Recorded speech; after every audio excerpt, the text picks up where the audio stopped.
In this video, we will discuss about the pteridophytes.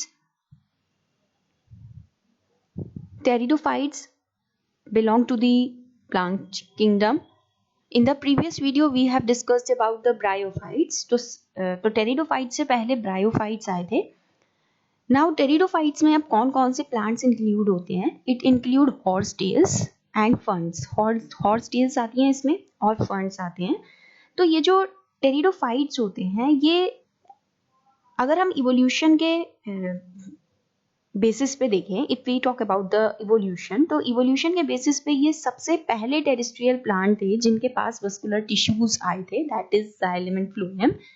तो ये जो जाइलम एंड फ्लोएम होते हैं, ये वेस्कुलर टिश्यूज होते हैं या वस्कुलर बंडल्स की अगर हम बात करें तो that are also called xylem and phloem. ये जाइलम एंड फ्लोएम करते क्या है प्लांट्स में? वाटर का और फूड का ट्रांसपोर्ट करते हैं. जैसे जाइलम है तो जाइलम क्या करता है? वाटर को ट्रांसपोर्ट करता है प्लांट में, और जो फ्लोएम होता है वो क्या करता है? फूड को ट्रांसपोर्ट करता है प्लांट में. तो ये जो टेरिडोफाइट्स थे, ये सबसे पहले टेरेस्ट्रियल प्लांट थे जिनके पास वस्कुलर टिश्यूज प्रेजेंट था. तो सबसे पहले हमने जो प्लांट किंगडम की बात की थी, हमने डिस्कस किया था अबाउट द क्लासिफिकेशन सिस्टम. उसके बाद हमने कुछ मेंबर्स भी डिस्कस किए थे, जैसे कि एल्गी. तो सबसे पहले एल्गी था जिनका सिंपल सा स्ट्रक्चर था. जैसे जैसे इवोल्यूशन होता गया, जैसे जैसे ऑर्गेनिज्म के अंदर वेरिएशंस आते गए, तो उनमें और डेवलपमेंट होता गया. तो उसके बाद एल्गी के बाद क्या हुआ? ब्रायोफाइट्स आए. देन उसके बाद क्या हुआ? थोड़े और कॉम्प्लेक्स से प्लांट्स आ गए, दैट इज कॉल्ड टेरिडोफाइट्स. तो ये ऐसे प्लांट्स थे जो कि वेस्कुलर टिश्यूज इनमें सबसे पहले पाया गया. तो अगर क्वेश्चन ये आता है कि सबसे पहले ऐसे कौन से टेरेस्ट्रियल प्लांट्स थे जिनमें वेस्कुलर टिश्यूज प्रेजेंट था, तो आंसर इज टेरिडोफाइट्स. तो जो टेरिडोफाइट्स होते हैं, ये मेडिसिनल पर्पस के लिए बहुत यूजफुल होते हैं एंड सॉइल बाइंडर्स भी होते हैं. ऑर्नामेंटल्स की फॉर्म में भी इनको ग्रोन किया जाता है, क्योंकि ये दिखने में अगर हम देखें तो बहुत ज़्यादा डेकोरेटिव से भी लगते हैं. तो अगर हम इनकी हैबिटेट की बात करें तो ये जनरली कूल प्लेसेस पे, डैम्प प्लेसेस पे, शेडी प्लेसेस पे और सैंडी सॉइल कंडीशंस में जनरली ये टेरिडोफाइट्स पाए जाते हैं. यहाँ पर ये होते हैं. टेरिडोफाइट्स की अगर हम बात करें तो इनकी जो मेन प्लांट बॉडी होती है वो स्पोरोफाइट होती है, और हम इनको डिफरेंशिएट कर सकते हैं into true root, stem and leaves. But हम इससे पहले जो मेंबर्स की डिस्कशन कर रहे थे अबाउट द ब्रायोफाइट्स, वहां पे हम प्लांट बॉडी क्या थी? वहां पे गेमिटोफाइट थी, जहां पे और जो उनका स्ट्रक्चर था वो थैलस लाइक था, जिसमें हम डिफरेंशिएट ही नहीं कर पा रहे थे कि जो प्लांट है वो उसकी ट्रू रूट है, स्टेम है या लीफ है. तो ये जो टेरिडोफाइट्स होते हैं, इनकी जो मेन प्लांट बॉडी होती है वो कैसी होती है? स्पोरोफाइट होती है, और हम इसको आसानी से डिफरेंशिएट भी कर पाते हैं कि उसमें ट्रू रूट है, स्टेम है या फिर लीव्स है. अब अभी ये बताया कि इनके ऑर्गन्स में क्या है? इन प्लांट्स में वस्कुलर टिश्यूज प्रेजेंट है, ऐसे सबसे पहले टेरेस्ट्रियल प्लांट है ये.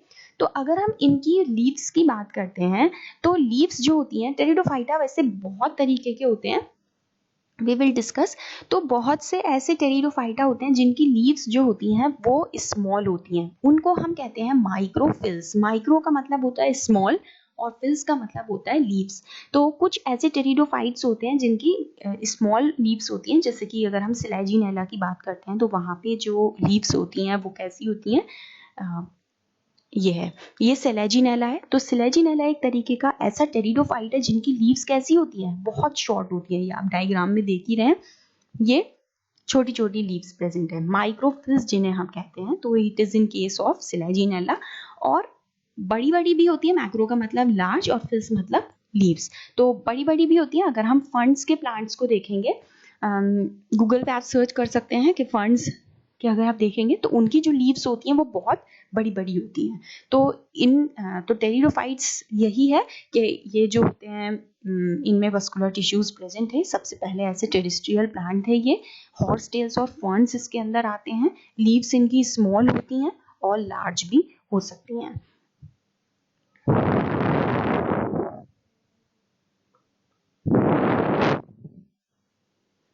नाउ अब इनकी जो लीव्स होती हैं वो जनरली क्या होती हैं? माइक्रोफिल्स होती हैं. तो कुछ ऐसे भी स्ट्रक्चर होते हैं, जैसे कि यहाँ पे हमने क्यूसिटम बताया, यहाँ पर ये क्यूसिटम है, यहाँ पे जो लीव्स होती हैं वो अपने आप को इलेबोरेट कर लेती हैं, और इस लीव्स से क्या होता है, एक ये स्ट्रक्चर हमें दिखाई देता है, दैट इज कॉल्ड स्टेरोबिलस। तो बहुत से ऐसे टेरिडोफाइट्स होते हैं जिनमें क्या होता है, स्टेरोबिलस फॉर्म की, कोन की फॉर्म में स्ट्रक्चर प्रेजेंट होता है।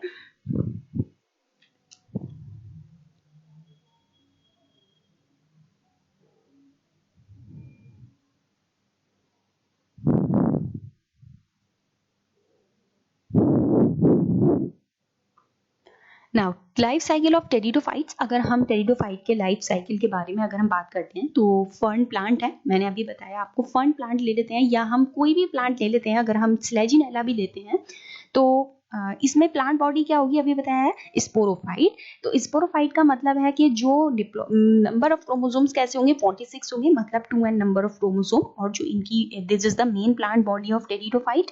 तो जो प्लांट है वो किस में डिफरेंशिएटेड है, true root, stem and leaves में, इस तरीके से ये डिवाइडेड है। अब क्या होगा, ये जो प्लांट है इसके ऊपर क्या प्रेजेंट होगा, इसके ऊपर इसकी लीव्स पे इसकी लीव्स जो होंगी स्पोरोफिल प्रेजेंट होगा। स्पोरोफिल का मतलब क्या होता है, अब लीफ लाइक स्ट्रक्चर होता है जिसमें स्पोरेंजिया बियर होंगे। मान लीजिए जैसे ये कोई भी फर्न प्लांट है, मतलब मान लीजिए जैसे कोई ये टेरिडोफाइट है, इसकी ये लीफ है, इस लीफ के ऊपर क्या होगा, स्पोरोफिल्स प्रेजेंट होंगे।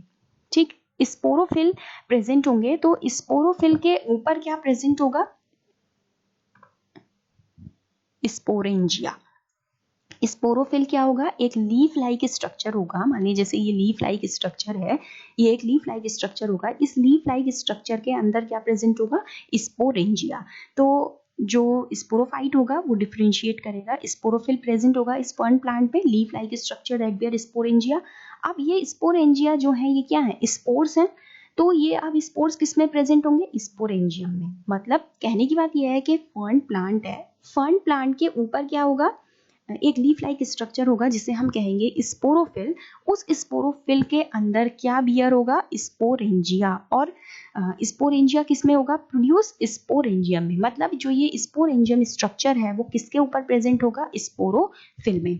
नाउ स्पोरेंजियम के अंदर क्या होगा, स्पोर मदर सेल होगी। स्पोर मदर सेल का मतलब क्या है कि जो फर्न प्लांट है इसमें ऐसी सेल्स जो कि डिवाइड करेंगी आगे, जो आगे स्पोर्स प्रोड्यूस करेंगी। तो ये spore mother cell that is also diploid, ये आगे फर्दर डिवीजन करेगी और क्या प्रोड्यूस करेगी, स्पोर्स प्रोड्यूस करेगी। अब स्पोर्स कैसे होंगे, एन नंबर ऑफ क्रोमोसोम, मतलब हैप्लॉइड फॉर्म होंगे। ठीक, तो ये स्पोरोफाइट प्लांट बॉडी से स्पोर्स प्रोड्यूस हो रहे हैं। स्पोर्स फॉर्म होने के बाद एक कंडीशन आएगी, एक स्ट्रक्चर बनेगा टेरिडोफाइट्स में जिसे हम कहते हैं प्रोथैलस। ये प्रोथैलस कैसा होता है, हैप्लॉइड नंबर ऑफ क्रोमोसोम होता है, मतलब n नंबर ऑफ क्रोमोसोम। ये कंडीशन जो प्रोथैलस कंडीशन है ये कैसी होती है, स्मॉल होती है, छोटा स्ट्रक्चर होता है इसका, मल्टी सेलुलर होती है, काफी सारी सेल से मिलकर बनी है, अभी थैलॉइड स्ट्रक्चर है और गैमीटोफिटिक स्टेज होगी। ठीक, यहाँ पे जितना भी चल रहा है ये सब कैसा था, यहाँ पर ये था आपका डिप्लॉइड स्ट्रक्चर, यहाँ से जो स्टार्ट हुआ है दिस इज हैप्लॉइड स्ट्रक्चर। तो प्रोथैलस कंडीशन आएगी which is small multi cellular thalloid and gametophytic stage. Now इस प्रोथैलस स्टेज, ये कैसी स्टेज है, गैमीटोफिटिक स्टेज है। गैमीटोफिटिक स्टेज का मतलब है प्लांट बॉडी क्या बियर करेगी, गैमीट्स। गैमीट्स किसके ऊपर प्रोड्यूस होंगे, सेक्स ऑर्गन्स पे। तो अब इस प्रोथैलस के ऊपर सेक्स ऑर्गन होंगे that is antheridium and archegonium. Antheridium जो है वो मेल ऑर्गन है और जो आर्चिगोनियम है वो फीमेल ऑर्गन है। अब जो एंथीरिडियम है वो प्रोड्यूस करेगा एंथीरोजोइड विच इज कॉल्ड गैमीट, और आर्चिगोनियम क्या प्रोड्यूस करेगा, egg which is called female gamete. दोनों का फ्यूजन होगा और क्या प्रोड्यूस करेगा, जाइगोट। देन जाइगोट के बाद क्या प्रोड्यूस होगा, एम्ब्रियो विच इज डिप्लॉइड।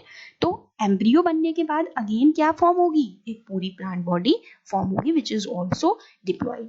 ठीक, तो this is the life cycle of pteridophyte. जो मेन प्लांट बॉडी होती है वो कैसी होती है, डिप्लॉयड होती है। और स्पोरोफिटिक स्टेज में क्या प्रीवियर होते हैं, स्पोर्स प्रोड्यूस होते हैं। स्पोर्स के बाद यहाँ पे एक कंडीशन हाई आती है जिसे हम कहते हैं प्रोथैलस। फिर इस प्रोथैलस से आगे गैमीट्स फॉर्म होते हैं and zygote is form and then again embryo is form. तो आपने ये अब तक ये देखा होगा जो हमने प्रीवियस वीडियो में डिस्कस किया था ब्रायोफाइट्स एंड एल्गी। अगर हम ब्रायोफाइट्स की ही बात करते हैं तो हमने उसकी जो लाइफ साइकिल, तो वहाँ पे क्या था, गेमिटोफिटिक प्लांट बॉडी थी और वहाँ पे सिर्फ जाइगोट तक का फॉर्मेशन हो रहा था, एम्ब्रियो का फॉर्मेशन नहीं हो रहा था। तो यह भी हम डिस्कस करेंगे कि जो टेरिडोफाइट्स होते हैं ये पहले ही ऐसे प्लांट थे, ये इवोल्यूशन करके इन्होंने इन्हीं इसी की वजह से क्या हुआ, टेरिडोफाइट से ही क्या किसका इवोल्यूशन हुआ, सीड का इवोल्यूशन हुआ। तो ये प्रीकर्सर माने जाते हैं सीड के।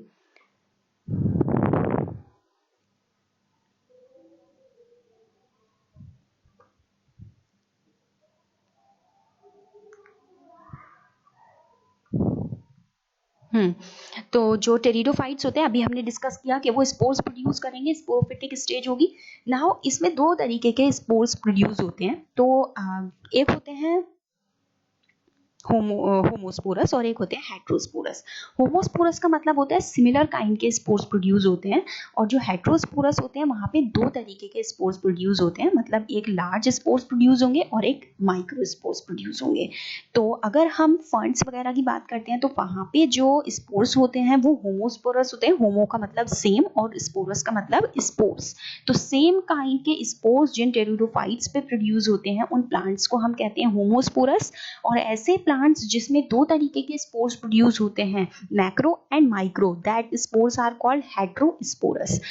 अब मैक्रो एंड माइक्रो जो स्पोर्स प्रोड्यूस होते हैं ये जर्मिनेट होते हैं और क्या प्रोड्यूस करते हैं, फीमेल एंड मेल गेमिटोफाइट। जो मेगा स्पोर वर्ड यूज हुआ है, it is large mega spore and it is called female. Female वाले जो कहलाते हैं वो होते हैं मेगा स्पोर्स, और जो माइक्रो स्पोर्स होते हैं वो कहलाते हैं मेल गेमिटोफाइट्स।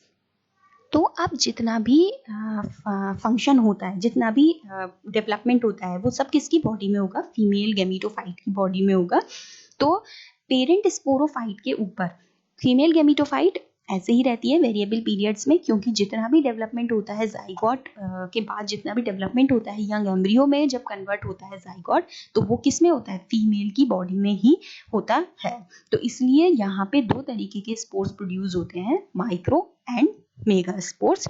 ये दोनों स्पोर्स जर्मिनेट होते हैं और मेल और फीमेल गैमेटोफाइट सेपरेटली प्रोड्यूस होते हैं। तो अब ये जो इवेंट होता है it is a precursor to the seed habit. ये एक इम्पॉर्टेंट स्टेप है इवोल्यूशन में। तो जो सीड्स होते हैं वो प्रोपेग्यूस होते हैं फॉर द नेक्स्ट जनरेशन। आगे की जनरेशन के लिए जो सीड्स हैं वो प्रोपेग्यूस हैं, क्योंकि एम्ब्रियो के बाद जो स्ट्रक्चर बनेगा वो क्या बनेगा, सीड का फॉर्मेशन ही होगा।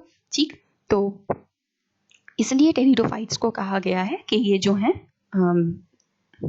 एक इम्पॉर्टेंट स्टेप है इवोल्यूशन में, क्योंकि यहीं से जो फॉर्मेशन हुआ था वो सीड का फॉर्मेशन हुआ था। अब हम आगे जो मेंबर पढ़ेंगे दैट इज जिम्नोस्पर्म, वहां पे सीड का डेवलपमेंट हो गया। एम्ब्रियो से आगे क्या हुआ, सीड का डेवलपमेंट हो गया। लेकिन जो टेरिडोफाइट्स है वहां पे क्या फॉर्म हो रहा है, सिर्फ एम्ब्रियो तक फॉर्म हो रहा है। ठीक, लेकिन आगे जो स्टेज आएगी, आगे जो मेंबर, आगे कुछ ऐसे वेरिएशंस हुए जैसे जिम्नोस्पर्म्स आ गए तो वहां पे सीड का फॉर्मेशन हो गया। लेकिन सीड कैसे बनी, नेक्ड सीड बने, which you can see with your naked eyes. So this is all about the pteridophytes. In the next video we will discuss about the gymnosperm. Thank you.